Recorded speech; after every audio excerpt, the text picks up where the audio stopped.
Exactly. I thought it was kind of like if you could look at any kind of 1 minute. 41, 455. And that's, It's 5:30. and last year, there's a moment. All right, good, test 1, 2. Good evening, everyone. It is 5:30, according to our clerk, so we will call the meeting of the Sevastopol Plan Commission to order this evening, Tuesday, February 23rd at 5:30 p.m. And if our clerk would please do a roll call to establish a quorum. Laird Salisbury. Here. HughZettel. Here. Mary Ellen Ramstack. Here. Garrett Daniel. Here. Linda Wade. Here. Jay Hubner. Here. Terry Riker. Here. All right, so we have everyone here and accounted for. And if our clerk would verify that the agenda was properly noticed. The agenda was properly noticed. All right, I'm looking for a motion to adopt the agenda. So moved. All right, Mary Ellen, and a second? Second. Laird? Yes. All right, all those in favor signify by saying aye. Aye. Aye. Anyone opposed? No, motion carried. Public participation. If you would like to comment, we do ask that you stick to a 2-minute maximum. If you would like to make a comment, please state your name and address. And we'll start at the front here. Did you wish to comment, or? 3746 Cleveland Drive. And your name, please? Ray Penny. All right. We pay $10,000 in taxes and all the other fees. And you're illegally trying to put us out of business, and you're only giving us 2 minutes to speak. And why is that? Have you received this in the mail? The letter that I gave you? Now, why weren't we in the audience, the people affected, sent this letter that states, and you haven't been in contact with anybody in Madison for this, I'm sure. But what you're doing is illegal. We have a lawyer. We're going to put an injunction if it passes. And damages start. Damages to the people who have to rebook because you're deciding to ruin hundreds of vacations of families that have already booked to come to your town. Now, why the 2-minute rule? Because we have several people here and we don't know how long everybody is going to speak. So we do have the option of either 30 minutes maximum for everyone per our rules of order that the town board adopted, or I thought 2 minutes per person is quite generous. Otherwise, one person could take up the entire 30 minutes. So this is, I think, fair for everyone. Why weren't we given this piece of paper that you received? I don't know what piece of paper you're talking about. Oh, I'm giving you. Okay, why don't you give it to our clerk? She will write the date and time on it, and then she will distribute as necessary. Thank you. I've already distributed. I believe we have already received this. Why didn't we receive it? It affects us and we pay tax dollars to the lawyer. I mean, if I was on this board, if I received this, the first thing I do is to give it to the citizens that are involved with it. When you're going on as if what you're doing is a legal procedure when you know it's not. I don't know, I've probably gone about 2 minutes. All right, well, thank you for expressing your opinion. Anyone else wishing to speak? Mr. Mischke?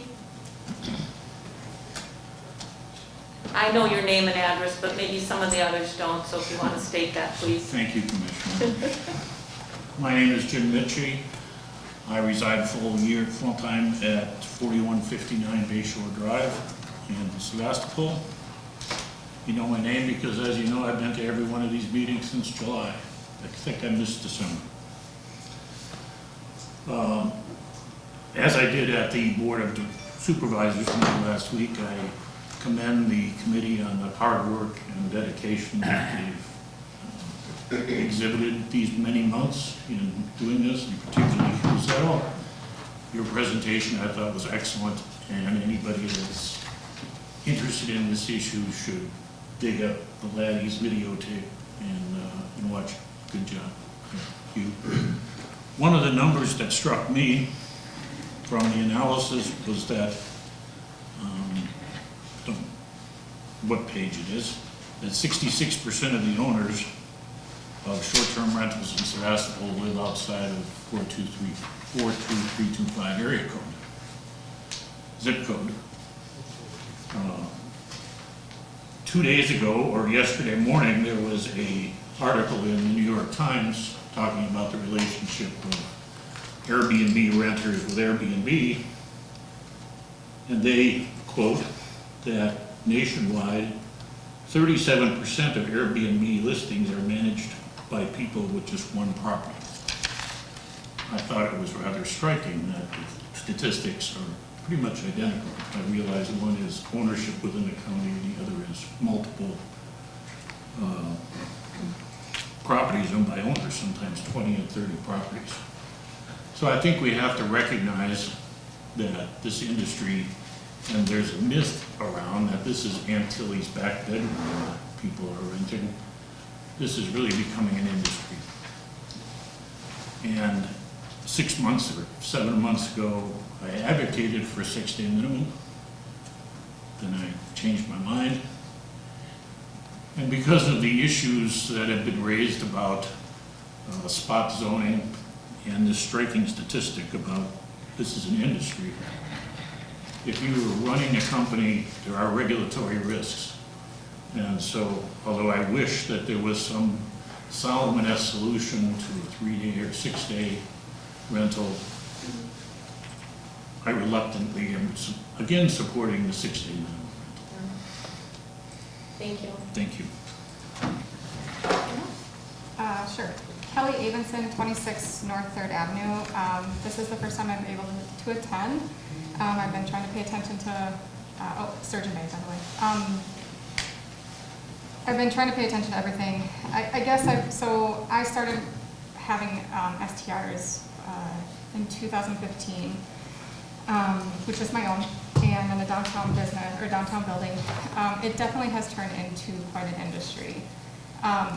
I completely respect and understand this committee's reasoning to come to this and have this discussion and put some sort of ordinance in place. I think that some of these things are warranted. Other communities are doing it. The city of Sturgeon Bay has done a great job from day one, I think. But I do think that some of it is taking it a step too far. And so while I recognize that maybe we didn't have Sevastopol, which I do have one home that I manage in the Sevastopol district, didn't really have any regulations in place to kind of help curb and or to make sure people are being compliant in a lot of things. I think that, like I stated, I think that some of this is a little excessive as far as like the fee, the application fee is extremely excessive from the first annual one to the renewals. The city of Sturgeon Bay is $100 annual fee or new application fee, and then I think it's $50 for renewal fees possibly. It is definitely not exceeding $100. The other issues I do kind of have is this isn't just affecting myself, who does have a business managing multiple units. This is affecting the cleaners that I employ. I mean, the unit that I have in this one of Sevastopol, that brings that woman in $13,000 in cleaning fee. That's a significant, if that gets cut in half or even more, that's a significant portion of her income for a year. And it trickles down from there, from my own income that, you know, as a single mom trying to make it work in Door County, we all know that housing is an issue. I mean, this is a major trickle-down effect. So that's one thing. I think that some of these regulations that you have as far as like the quiet hours, 10 p.m. to 10 a.m., I agree with 10 p.m. 10 a.m. is pretty late. Some of these people have families that have kids and they're up early. And 10 a.m., trust me, my kid's up at 5:30, and you only have so much time to like keep them at bay. So I think that there's some things that you can tweak. The line 139H, notification that the occupant may be cited or fined and immediately evicted. I don't even know how you will be able to do that. You can't even evict someone that you rent to long term. It's just such a process. I don't know how that particular thing is even going to be enforced. I think that that's an excessive statement in there. The other issue that I do have, and I'm sorry, I'm coming on in 2 minutes, I'm sure, is the whole septic regulation that you're trying to put on here. The Department of Agriculture, Trade, and Consumer Protection comes in every year, and you have to do a water test, and they check your property.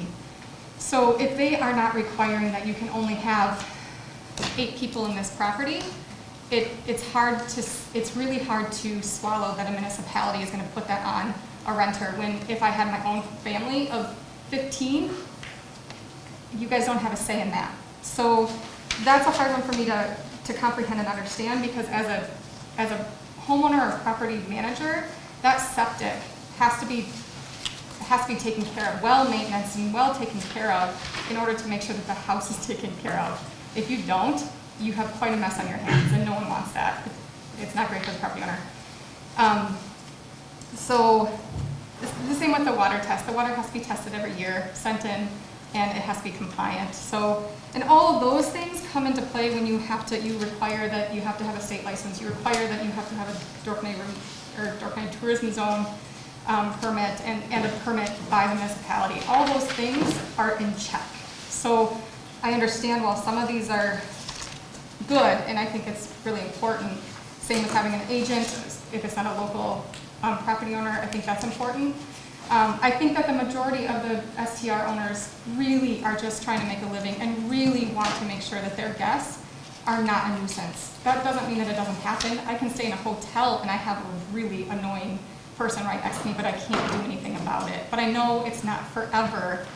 The other thing to just be leery of is Door County functions as a whole. If the town of Sevastopol starts putting these really restrictive and unwelcoming regulations in place, it's going to affect the entirety of Door County. And so I just want you to just really be aware that there are great regulations and stipulations that you have in here, but I think that we have to also be very cautious that Door County does function as a whole. And tourism is a major, major player in Door County for so many people. Thank you.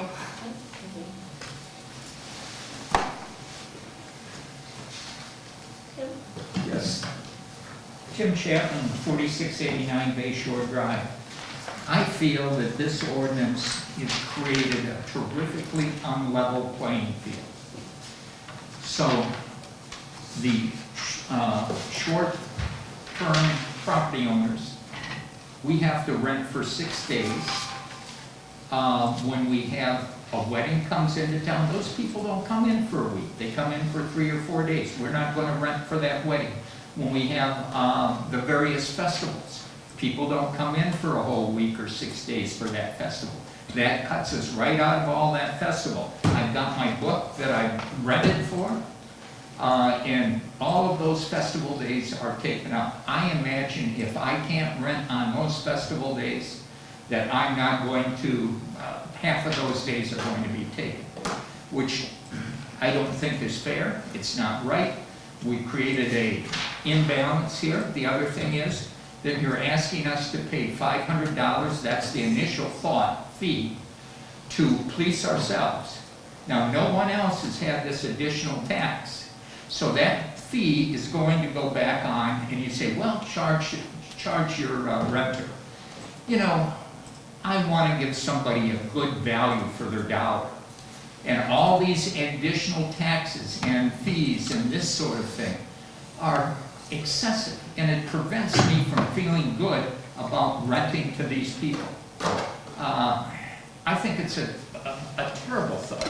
I think some of the things, I think you've gone way overboard, and I think we can find solutions which are much less complex, which are much less costly, which are less costly to the owners, property owners.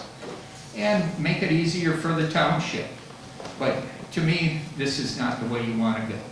And so if I had somebody says, Tim, somebody's getting married. I can't find a place. I want to rent for 3 days. You know what?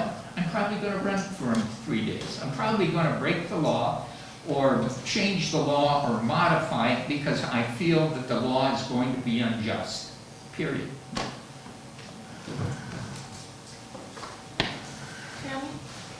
Tammy, did you want to? Tammy Estes, 4606 Fetchel Road. I did submit a letter. I agree that some restrictions could be in place for the betterment of the town. I also agree that the restrictions that are going to go into place as they appear now will put our rental out of business. I have usually 2-day minimums. I've never had a 6-day. I'm at 27% occupancy. I will be put out of business. I have lovely guests. I'm in the middle of 20 acres. It's a shame that people are not going to experience the beauty of Door County like we can living here, which I think we take for granted very often. It's really going to limit families that can't afford a 6-day vacation or a 6-day stay in order to see the county. It's just, I think it's, as it's written or proposed, I think we could work together to get some common ground, but I feel it was just put on us from very few people's opinions that are on the board to what's actually happening in the community. Thank you. All right, thank you. Pam? Did you want to Not say? right now. Beth? Sure. My name is Beth Resch, and my address is 5190 Bluffport in the Little Harbor area. I did submit a letter just earlier this week, so I think you all should have received it. But I would read it, but it's probably over the 2 minutes. But I agree. We do have it then. Okay, great. So I do agree with what everybody else is saying, and I'm going to try to not duplicate what they say, but I am a single mother, and I had my home up for sale after the divorce because I couldn't afford it, and thankfully, not so much at the time, I didn't feel that way, but thankfully it did not sell. So I had to find a way. I'm a registered nurse. I've always had 5 jobs to supplement my income. I was able to keep the house, and Airbnb has allowed me to make improvements. It has allowed me to help pay for 3 college educations, my son's wedding. I honestly don't know. I would not be able to keep my house. I had 2 6-night stays in all of last year, so that would have wiped out 90% of my Airbnb business, which, you know, I would seriously have to weigh, can I pay the $500 to even renew? Does it really pay? And if you multiply that times everybody else that's doing this in Sevastopol, I mean, it's a significant amount of tax dollars that we're contributing back to the community, along with the employees that we have that help us with cleaning and lawn maintenance and all of that. And I mentioned that in the letter. But I just think, you know, we do want to do the right thing. We're doing this to improve ourselves, we're doing it to improve our community and support the tourism.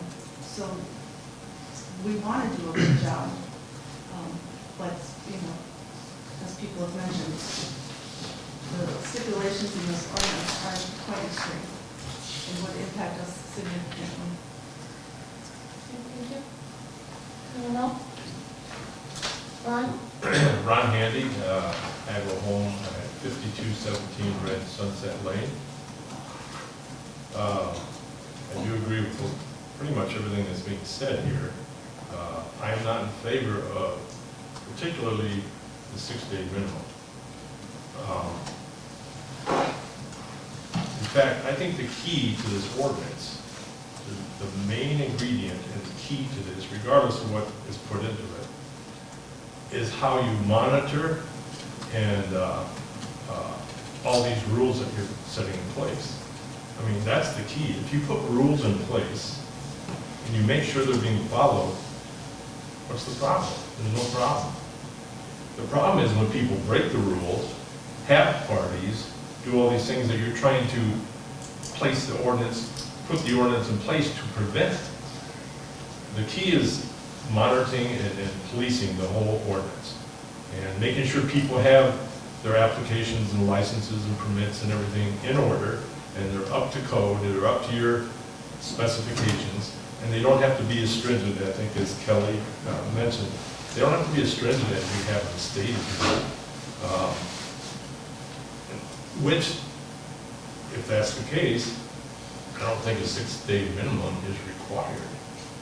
I mean, I think last year, in 2020, we had two reservations that were 6 nights, 1 7 and 1 6.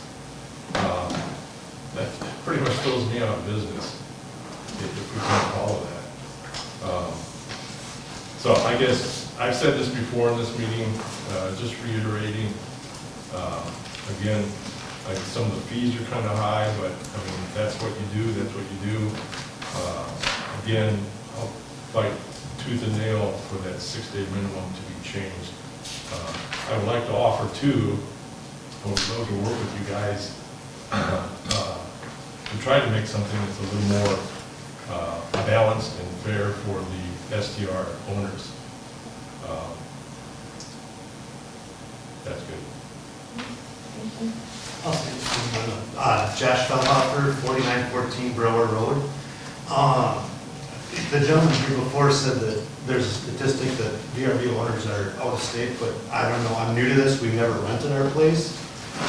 Bought my grandparents' house 6 months ago, and I think you guys got letters, so I won't reiterate it. So I'm kind of coming from a different angle here.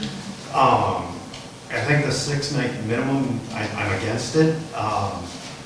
In my situation, we don't have intentions of doing a 6-night minimum, or a 6-night stay. We want to use it, but also if I don't have the STRs, we're in a tight financial situation. And we would essentially lose my family house, and we don't want that to happen. So this was an option, and now we're getting restrictions put on us, and don't feel they're fair. And that's just my 2 cents, but I want to leave you with a question of anybody up on the board that, when is the last time you took a drivable vacation, which is what Door County is for most people, and stayed somewhere 6 nights? Ask yourself that. I'm pretty sure nobody's gonna say they've done it. So, The younger generation certainly cannot travel like that. Right. that's the question I leave you with, is just for consideration of the 6, that's more the 6-night, but ask yourself, when's the last time I've done that? So thank you. Thank you, Josh. Greg, did you want to comment? Yes, thank you. Greg Anderson, 4810 Mark Road. I do support the occupancy limits that were discussed last week. I think 2 persons per bedroom. But there's 1,840 residences in the town of Sevastopol. I think there's 66 short-term rentals. So about 97% of the homes in the town are not rented. But during the summers, we all know, many of these homes, there might be 3 or 4 cars in the driveway, 12 to 15 people inside a 3-bedroom home. And so my question to the committee is, what ordinance or what penalties are there for ours? You know, 3-bedroom home, there's 15 people there for a week or 2. Are there any sanctions to those non-rental homeowners when they overload their septic system by 2 or 3 times the capacity, the specified capacity? That's my question of the commission. Okay, thank you. Is there any answer? Our job here is dealing with short-term rentals of residential dwellings. And the definition of that is a residential dwelling that is offered for rent or a fee. So we're not dealing with a family home. We're here to deal with the short-term rentals of residential dwellings. I would also encourage you all, if you haven't had the opportunity yet, to go to the Town of Sevastopol website, and on there you will find the analysis and all the research and background information that we have pulled together. That information was presented to the town board this past Monday evening, February 5th, or last week, February 15th. So I think you'll see that we are not taking this lightly. Also included in that packet is feedback from not only STR owners, but also neighbors and other property owners. So like I said, if you hadn't had an opportunity to take a look at all of that compilation, I would encourage you to do so. I don't know if any of the other plan commission members would like to comment on any of the questions. I wasn't done, Linda. Oh, I'm sorry. No, I wasn't quite finished. Thank you. My other question is the quiet hours from 10 p.m. to 10 a.m. For short-term rentals. I looked at ordinance 01-2011, and I don't see in that ordinance quiet hours for all other residents of the town. My question is, do other residents who do not rent have the same quiet hours as STR owners? We do have a public nuisance ordinance, and I'm not sure if that has quiet hours in it or not. It's certainly something we could take a look at. Again, this ordinance only addresses short-term rentals, so. I understand that, but my point, Linda, is fairness, okay? So if there's a disturbance in a short-term rental, there's penalties that can be imposed. But in my neighborhood, 4 or 5 houses from mine, a homeowner has a blow-up party every time the Steel Bridge celebration is. There's 20 to 30 people in that home laughing, talking, drinking, music. We were woken up, not last year, 2020, but the year before at 2, 3 in the morning because they're partying. And this happens also on South Cave Point. My son has a cottage there. The neighbor's 200 feet away. My son has 3 small children, 2, 6, and 8. And the neighbor, who's not a renter, has tons of cars in the driveway. They're partying, they're talking, making a lot of noise, waking up my son and his wife and the kids because they're going till midnight or 1 in the morning. So I just think that there needs to be fairness. When there's a disturbance like that, it could be a rental property, but in many cases it's a homeowner who doesn't rent. And so I really would like to see at least the same provisions on quiet hours for residents as there are for rental owners. Well, I'm going to repeat myself. We're only dealing with short-term rentals. If you are having a disturbance in your neighborhood, right now your recourse is to call the Door County Sheriff's Department. We're hoping that our ordinance, which would ask an owner to provide neighbors with a 24/7 contact number, would avoid calling the Sheriff's Department. Well, I have. So you know that you can always call the Sheriff's Department. I have, Linda, and they come and they knock on the door and they say, please hold it down, okay? The next morning, I went over at 10 in the morning, knocked on the door myself, and had a pretty difficult conversation with a homeowner about their disturbance. And this wasn't just one time, it happens time after time. My third question is, last week you discussed the Granicus website and capabilities and so forth, where a disturbance of STR could be called into a 24/7 hotline. And my question is, will that also apply to those of us who own homes that don't rent? If there's a disturbance like what I just mentioned, can I call in to that 24/7 and report a disturbance of a neighbor who doesn't rent, but is creating a disturbance in the community? Or is that hotline limited only to complaints for STRs? I believe if we do enter into a contract with Granicus, I'll let Mr. Zettel chime in. It would be relative only to the short-term rentals that they monitor. So if That's not they, fair. That's not fair.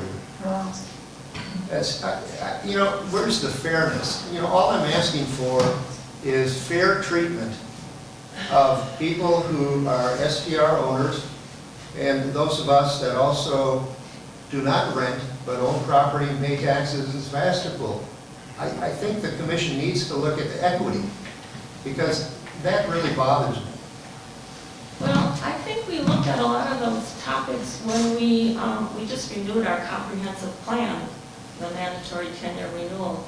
And we did take into consideration, and it was the feeling of most of our residents that they wanted to maintain our rural residential and what little we have of agricultural.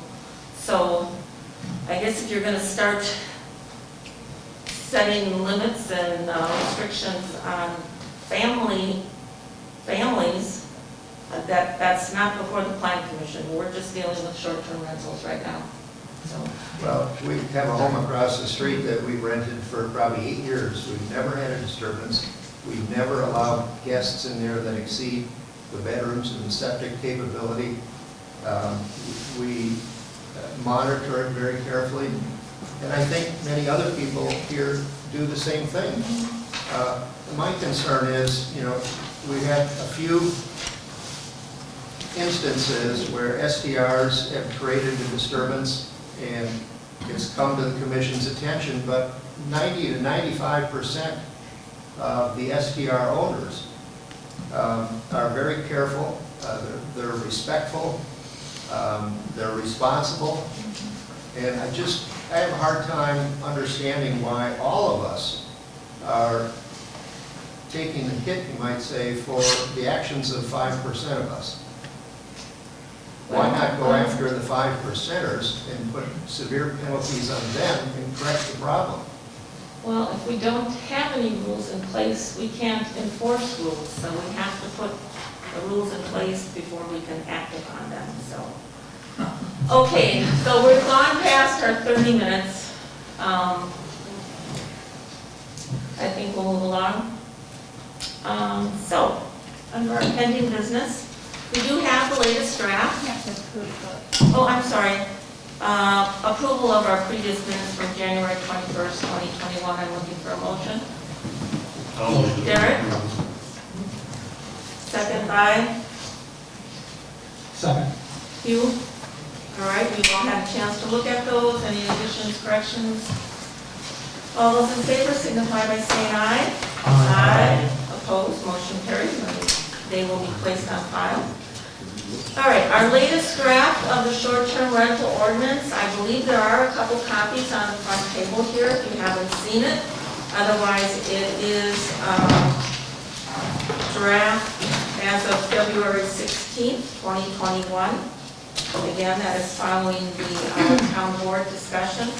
I'm going to turn this over to Mr. Zettel since he has been instrumental in all of this, and we will go through that ordinance. Thanks, Linda. At the presentation to the town board, they had no changes to the ordinance or recommended changes at that presentation and discussion.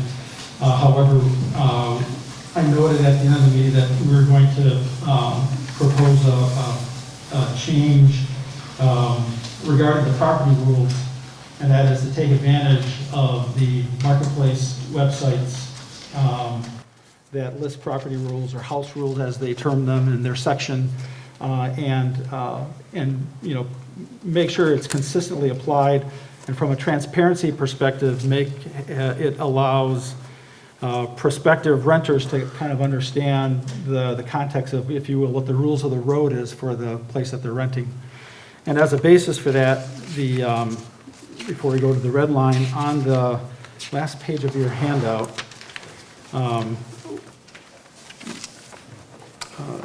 there's a chart that looks like this.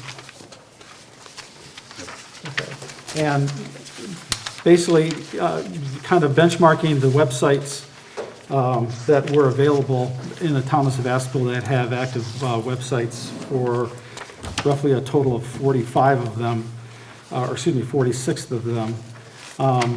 If you look at VRBO, for example, VRBO has 6 default kind of house rule settings. Maximum overnight guests, minimum age of the primary renter, event policy, pet policy, children policy, smoking policy, okay? And then they have 2 programmable ones that you can just put in your own information if you have additional house rules, but the 6 are the default. And so I really put those at the top of the list, and then I put in other house rules or requirements that I noted from the sites where people had, where STR owners had their listings.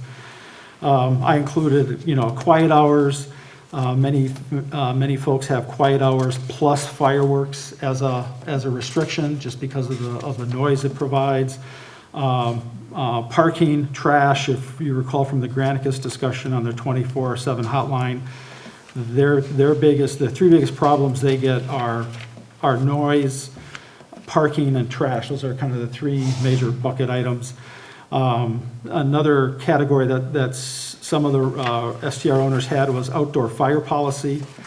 The other area was relative to respecting property boundaries. And then there was another kind of category that involved water sports for some of the houses that are on the water, relative to, house rules relative to, swimming, kayak usage, that sort of thing. I noticed one of the columns on here is quiet hours, which somebody did bring up. You don't recall what the quiet hours are for that Airbnb site, do you? Just as a comparison, like we proposed 10 to 10. Do you recall any of the quiet hours on the Airbnb sites? No, the quiet hours that weren't listed per se, but they talked about being quiet, I think. Oh, I think one of them might have been the STR that's by stables. They talked about fireworks that might maybe spook the horses. Is that my good guess? Yes. Okay, that's what I thought. So that was the context of noise relative to, scaring the animals. So again, it's a house rule, and the question is just providing some data relative to, kind of the 3 biggest areas of quiet hours, or noise, parking, and trash. And again, this is just some feedback relative to, the fact that, basically only 4 of the 46 had any mention about, noise or fireworks, from that perspective. Some had fires, most predominantly in the South Cape Point area, where, we've received feedback regarding fires on the dunes, on the grass, and some being, really restrictive about absolutely no fires on the beach. So that's an example there. So, as a benchmark, we talked about the Door County Tourism Zone Commission talked about good neighbor practices that they started in 2018. The Glidden Drive Association has had good neighbor practices in place since 2014, and they describe quiet hours and basically, that sort of feedback for people that live on the drive. And so I think that's where, the proposal here in the ordinance is to kind of include those so people know, when they're attending a specific area, what the intended quiet hours are, to make sure that is transparently communicated to the residents. And it's an example of feedback that we saw from another ordinance relative to just being explicit about that to improve transparency. So in the draft ordinance, basically what it would change is just basically adding a requirement that the property owner shall include the following property rules information in the online web listing house rules or equivalent page for their rental property, and it's listing the maximum overnight occupancy, which most already do, listing the quiet hours that's currently stated in the ordinance between 10 p.m. and 10 a.m., and noting that fireworks are strictly prohibited, pets leashed and can't be left unattended on premises, and then identifying maximum off-street parking spaces. So those would be the 4, just to list in their house rules or equivalent section, and they're online so that their prospective renters have those, that information. Yeah, they have a heads up, so. Correct.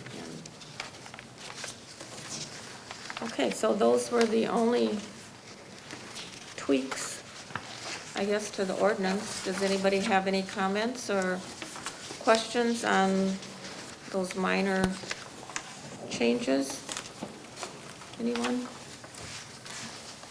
No? Everybody's good with that? Are you talking to the board or are you We're talking to the, I'm talking to the Plan Commission. Okay? All right. So we discussed the edits to the ordinance and the proposals to be posted on the listing website. The analysis of the lodging room tax and the related activity, Hugh, again, I will let you take. And again, there is an analysis posted on the website, should anybody be interested in that. Did we need to go through this? I don't think there were any changes. If the members of the Plan Commission has viewed the presentation or was on the Zoom or on the YouTube site, just in the interest of time, I'll just answer any questions that they have or clarify any of the information.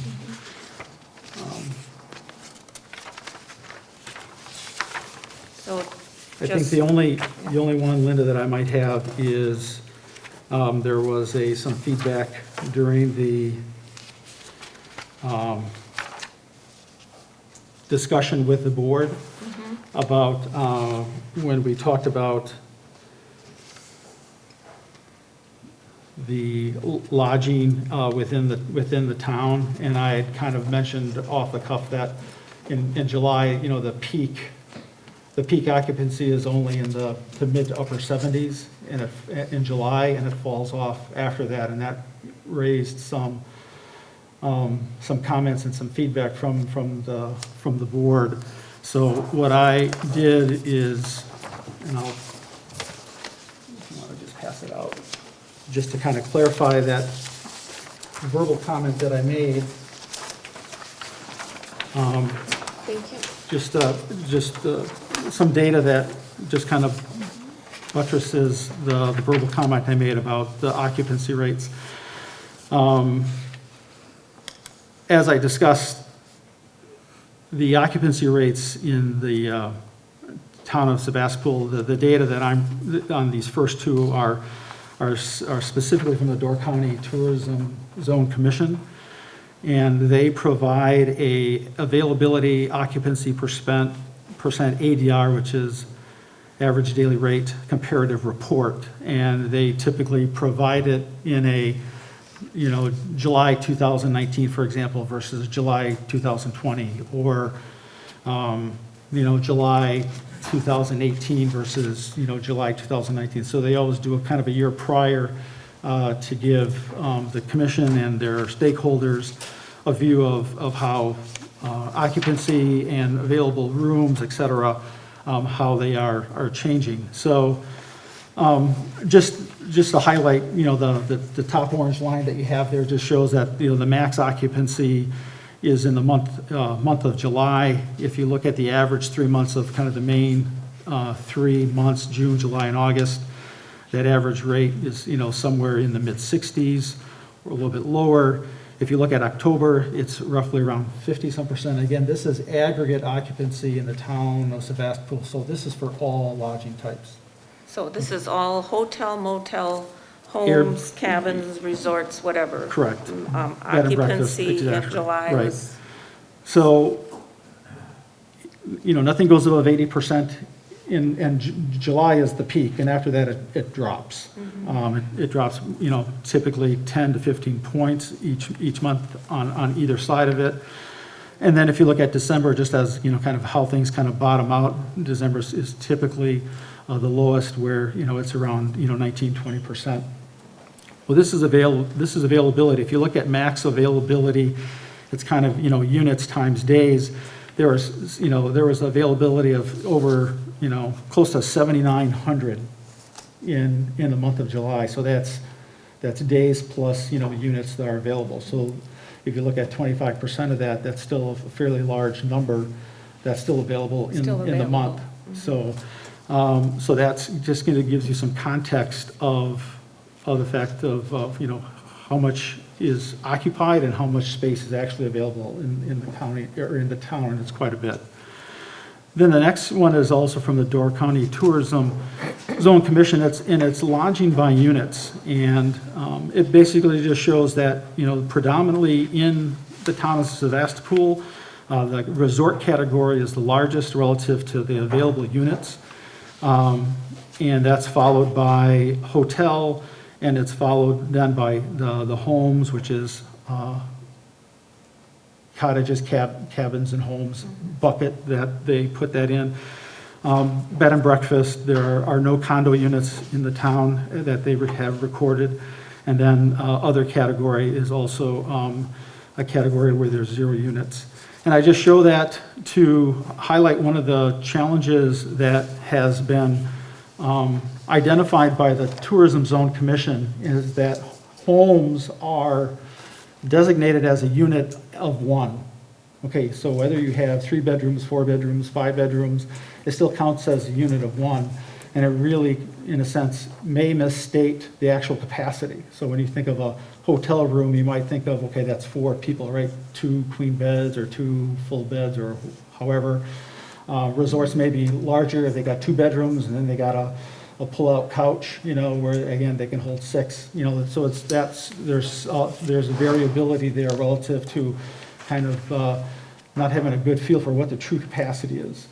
And so one of the things that we're going to do some more analysis on within the data from the Door County Tourism Commission is the bottom one just kind of takes a look at a different way of looking at the amount of capacity, and it's basically assigning the number of people to a unit.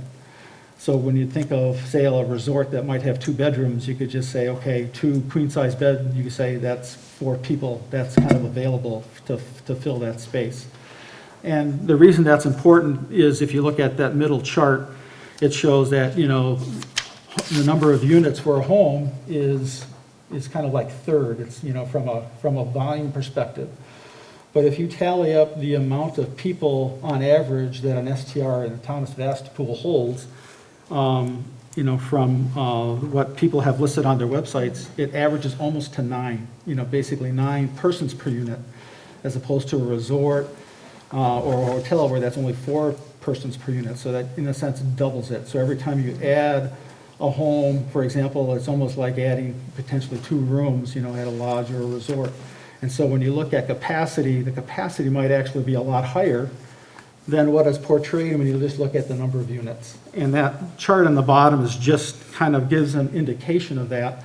And when you look at, 2016 roughly, in parentheses on the bottom, it just kind of identifies how many people you have in a unit. It basically says that around 2016, the amount of capacity we had with the number of people from STRs, surpassed resorts in the town.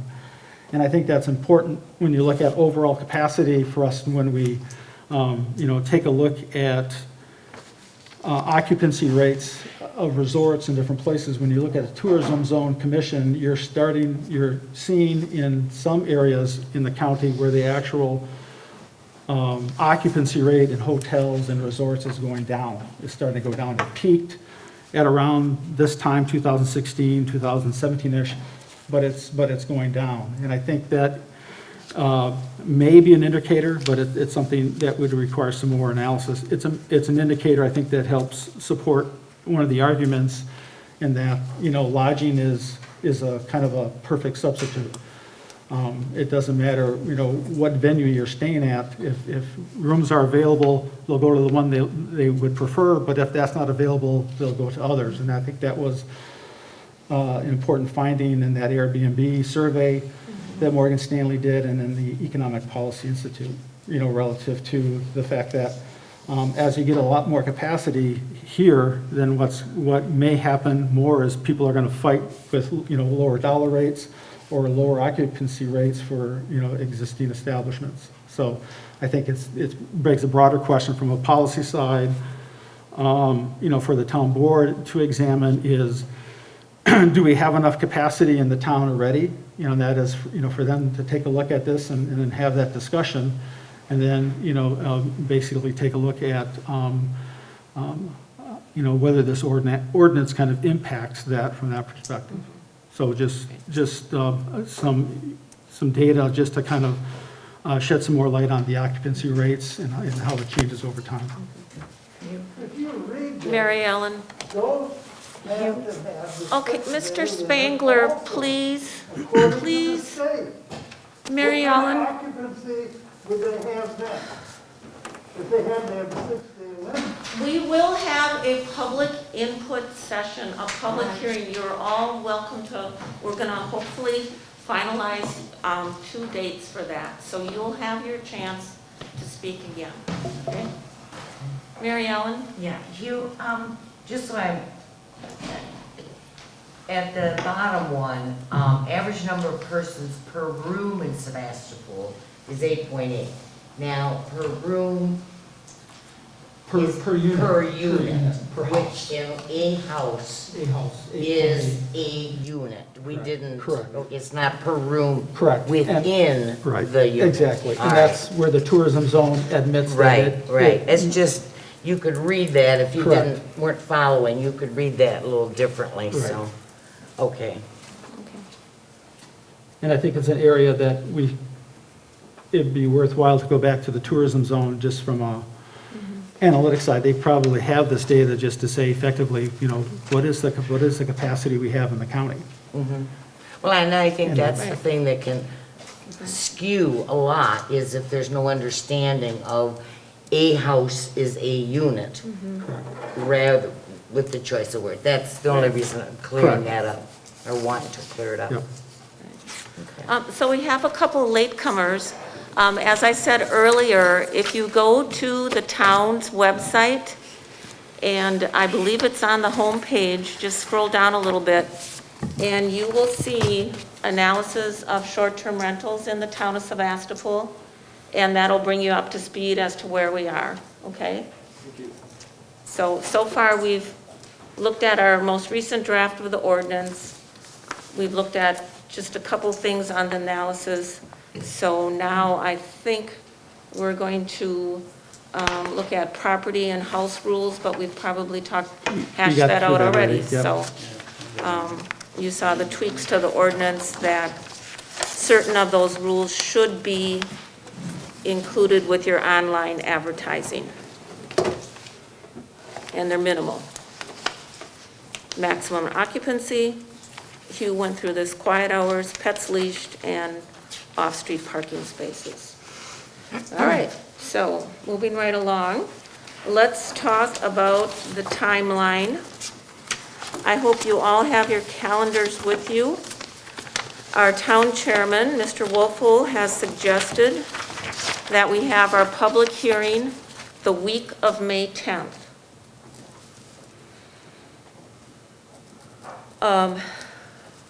I don't know, Tuesdays or Thursdays seem to be the dates we usually have for a public hearing. We usually start 5, 6 p.m., so that we don't have to go, hopefully, too late into the evening. And if we do, we might want to set a date where we adjourn and reconvene at a second evening. Does anybody have any preferences for a date? Derek, your Anytime. schedule is, so that would be the week of May 10th. Everybody around? Terry? I'm good. Yeah, Jay? I'm not sure what I'm doing next week. So. Does if he I want s- us to set it, or is he if- gonna set it? Well, What it are would you be asking? subject to the town board stamp of approval as well. Okay. We won't be meeting again until April 19th. But we would want to advertise and publish, make the proper notice and all that. So can I suggest Tuesday, May 11th at 5:30? 5:30 is good, yeah. Okay, so good. Tuesday, May 11th, 5:30 PM for our public input session. And then I would also ask you to hold Thursday, or we could do it Wednesday, which is easier. Have it back to back, or have a day in between, or, For what? well, if we need to continue it, or say Oh. something, some tragedy or There's whatever. I like to have 2 dates for sure. Oh, okay, I didn't know if we were talking about the Yeah. same thing or I'd what. say one Terry? right after another would be, keep One right after the other? Keep the continuity there, sure. Oh, that makes sense, yeah. So then we'll say Wednesday at 5:30 PM for a public session, If needed. if needed. Linda, will this be at Sevastopol Elementary School, did you say? We'll have to see how the health situation goes. We do have a facility next door that I did check, and they said we could use it, definitely bigger than this room. So I don't know what the social distancing will be in May. Will it also be, will you, at that point, since so many people live away and can't be there, will it be on Zoom? That will be up to the chairman, not this chairman, the town board chairman. Okay. Okay, so Tuesday, May 11th, 5:30. Wednesday, May 12th, 5:30. Location to be determined, so I will reach out to the school and reserve those 2 dates. Okay? Okay. Or if it's really, really nice out, we might be next door at the Park Pavilion. Yes, Kelly? Is this going to be, is this like a joint plan commission and town board public It's, hearing? well, I can't speak for the town board. Maybe they will have a meeting right after the public hearing, but usually we have the public hearing separate in and of itself. Okay. And it's just feedback and input, collecting input and things like that. Correct? I think that's what we did for our comprehensive plan. Right. We didn't take any immediate action that day, is that correct? Okay. Correct. Thank you. Yes, Tim? Is there any chance this could be delayed till June? Many of the people that own property up here are gone, and they won't be back till the beginning of the summer. The other thing is that it'll be summer, and hopefully the COVID issue will be less in June, but I'd like to see as many people as possible who are owners and who are affected by this to be able to come. Certainly, if it's that important to you, yes, definitely you should make arrangements to be here. But that is the week that was suggested for us. That's why So, I'm asking for a okay. Zoom meeting, Tim. All right. Pardon me? That's why So- I'm asking them to do a Zoom meeting, so that people can give their opinions. Okay, so I will try to reserve next door. If there's a problem with that, I will reach out to everybody, and we might have to reconvene and select alternate dates, but hopefully those will work. And like I said, if the weather's nice, who knows what kind of weather we'll have the first week in May. We could be next door at the park. All right, is there anything else that we should talk about tonight? Anyone?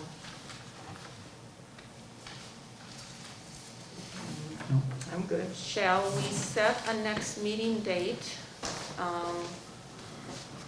in case we need one prior to May 11th or 12th?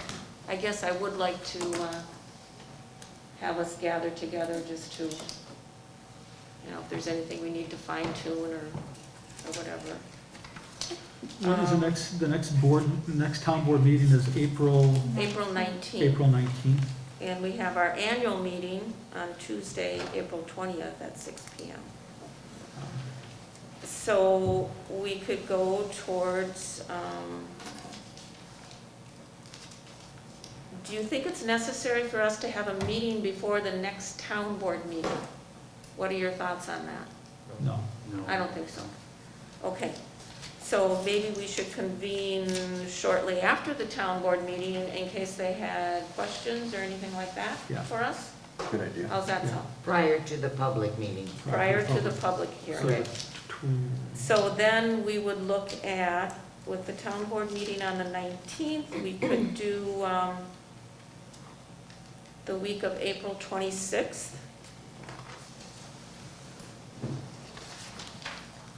You know, and then get organized and everything for the public hearing. So the week of April 26th, how does that sound? Is that 15 days prior to? That is a good question, Mary Ellen. So 11, the 15th day would be the 27th. But the public notice, our publication, is pretty much a standard form. Please take notice Oh, so we that, don't, it won't, please take notice that town of overlap. Sebastopol will be, you know, Okay. addressing, will be taking information. yeah, that was only my On the only short- concern that, Right, yeah, we'll be sure that once we finalize the date, okay. we will get that notice. So we're good on our, Yeah, our, right, the planning on- commission, right. next meeting date. yeah, good, thanks for mentioning that. We definitely want to make sure that we give at least 15 days notice. So you're looking at what date? Well, we could do, I don't know if you like Tuesdays, or if you like Thursdays, or, doesn't matter to me. Tuesdays Neither. or Thursdays. Okay. Maybe Tuesday, just in case we need to get things Sure. worked out. Okay, so our next meeting will be Tuesday, April 27th at 5:30 PM.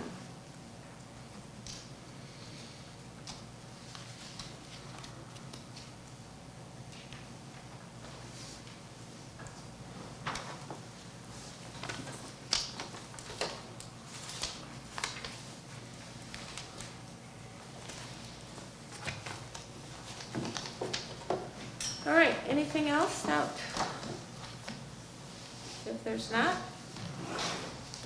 I'll entertain a motion to adjourn. So move. Terry, Second. second by Laird. All right, all those in favor signify by saying aye. Aye. Opposed? We are adjourned. Thank you.